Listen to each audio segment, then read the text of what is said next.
Well, as India and the United States put months of ugly, mostly one-sided hostilities behind them and began groundwork today for trade talks, lubricated by a sudden spasm of personal positivity last week between Trump and Modi, it looks like Peter Navarro, the chief trade advisor to Trump, didn't really get the memo, because Trump's chief trade advisor and resident attack dog, as he's being called in the Indian press, is still being his crabby, racist, patronizing self. Peter Navarro has claimed that India is now coming to the table, like you just heard, and that Prime Minister Narendra Modi sent out a conciliatory, constructive tweet to which President Trump responded.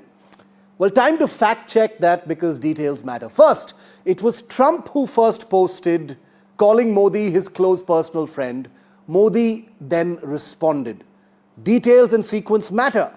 Second, India has not come to any table. It is the US trade representative who has flown into India to talk to the Indian side, not the other way around. Now, I'm not nitpicking, because today is a good day that the talks have actually begun, because India and the United States are important partners, but these are just facts and we never want to get facts wrong.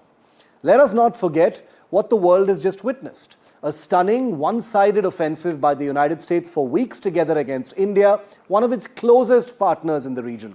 Racist, casteist, and deeply disrespectful language hurled at Indians by Peter Navarro and some of his White House colleagues like Lutnick and Besant.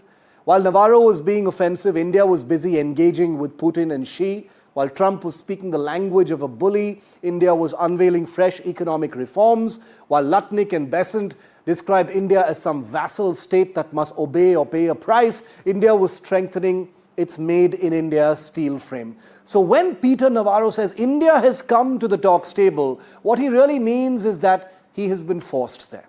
This is him grudgingly crying himself to sleep, in my view, while watching his boss prepare to hug the very leader he's been insulting non-stop through his team for the last 2 months. You can spin it whichever way you want. You can call it the brand of Trump, the world of Trump, and that these are only orders being received by these people. But the fact is simple: India has not bent. India has not broken. India has not responded in a knee-jerk manner. It is the United States that has been forced back to the table, having learned a frustrating lesson that insult and contempt only makes India stronger.